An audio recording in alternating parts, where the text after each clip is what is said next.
Ini pembahasan tentang haid. Haid itu kodrat ya. Jadi saya kasih judul haid itu kodrat, jangan dilaknat. Ya, kenapa? Karena sebagian orang itu kurang menerima dengan adanya haid gitu. Atau bahkan sebaliknya ada yang seneng ketika haid. Macam-macam memang ya. Jadi haid itu kodrat, jangan dilaknat. Artinya haid itu merupakan kodrat yang diberikan oleh Allah Subhanahu wa taala kepada kaum wanita keturunan Nabi Adam alaihi salam. Hal ini sebagaimana telah ditegaskan dalam hadis sahih yang diriwayatkan oleh Imam Bukhari dan Imam Muslim. Hadza syai'un katabahullahu ala banati Adam. Ini hadza di sini ini yang dimaksud adalah haid ya, merupakan sesuatu yang telah ditakdirkan Allah Subhanahu wa taala kepada cucu-cucu wanita Nabi Adam.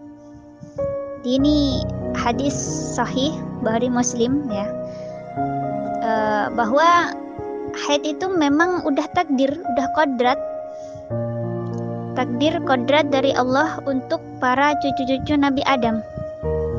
Jadi jangan dilaknat, artinya jangan apa sih mentang-mentang ya oke lah saya paham ketika lagi gencar-gencarnya ibadah, pengen ibadah tiba-tiba haid gitu kan, sedihnya memang luar biasa.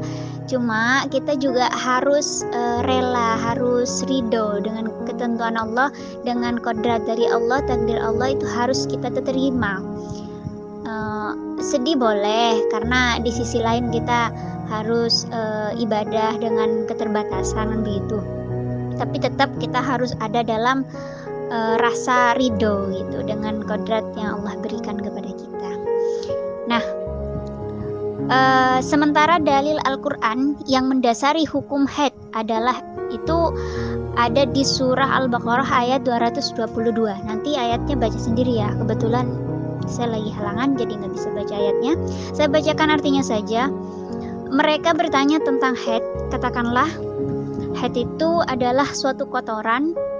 Oleh sebab itu hendaklah kamu menjauhkan diri dari wanita di waktu haid, dan janganlah kamu mendekati mereka sebelum mereka suci. Apabila mereka telah suci, maka campurilah mereka itu di tempat yang diperintahkan Allah Subhanahu wa taala kepadamu.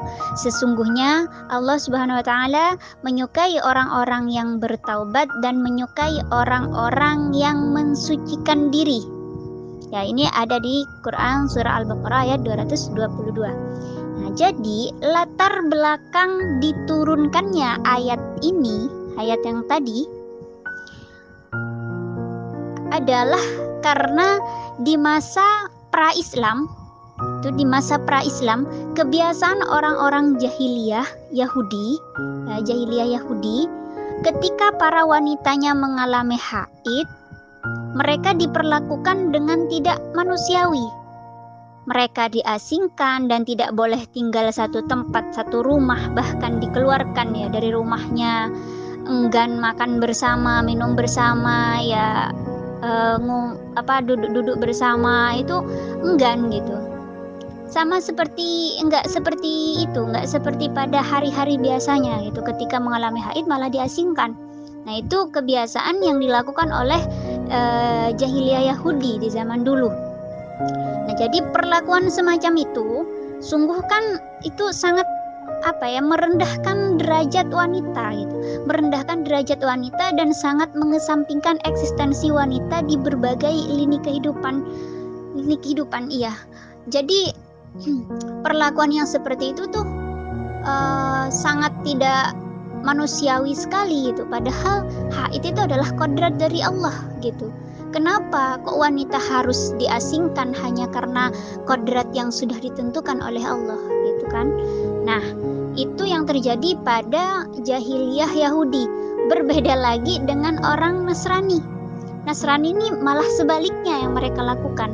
Orang Nasrani itu tetap melakukan hubungan intim dengan istri-istrinya dalam kondisi apapun, bahkan dalam keadaan haid sekalipun. Padahal jika hal itu sampai terjadi, itu bisa berpotensi terjangkit penyakit kusta atau yang biasa disebut penyakit judam. baik itu terhadap dirinya sendiri atau terhadap keturunannya nanti. Lalu pada zaman itu berangkatlah seorang sahabat yang bernama Usaid bin Hudair dan Abbad bin Bishri untuk bertanya kepada baginda Nabi Muhammad SAW tentang masalah haid. Kemudian turunlah ayat di atas. Beliau bertanya kepada Rasulullah, kemudian turun ayat yang tadi itu. Menurut sebagian riwayat yang bertanya langsung kepada Rasulullah SAW adalah Sabit bin Bahdah bersama sebagian para sahabat yang lain. Itu menurut sebagian riwayat. Nah, ayat yang tadi itu, ayat surah Al-Baqarah yang tadi itu mengandung sebuah perintah dan larangan, ya, perintah sekaligus larangan, yang maksudnya tidak boleh menyetubuhi wanita dalam kondisi haid. Sedangkan apabila hanya sekedar melakukan aktivitas lainnya, semisal makan bersama, minum, duduk berduaan dan lain sebagainya, itu tidak ada larangan, tidak masalah gitu. Tidak ada larangan sama sekali. Sebagaimana penjelasan Rasulullah SAW kepada para sahabat, ya, asna'u kulla syai'in illan nikah. Berbuatlah apa saja terhadap istrimu yang sedang haid kecuali sanggama. Gitu. Nah, melalui ayat yang tadi, Allah itu juga mengambil jalan tengah, ya, mengambil jalan tengah dari masalah yang telah terjadi, pada dua golongan Yahudi dan Nasrani. Yakni haram berhubungan intim dalam kondisi haid, boleh dipergauli istrinya di selain antara pusar dan lutut. Jadi kembali ke topik awal bahwa haid itu kodrat, maka jangan dilaknat. Artinya jangan dilaknat di sini, jangan kita menganggap bahwa haid itu suatu hal yang tercela sehingga orang yang sedang haid itu harus diasingkan, harus dianggap seperti apa, harus dianggap rendah dan lain sebagainya. Itu kodrat gitu ya, kodrat. Jadi harus kita sebagai wanita harus tetap menerima, ridho, ya.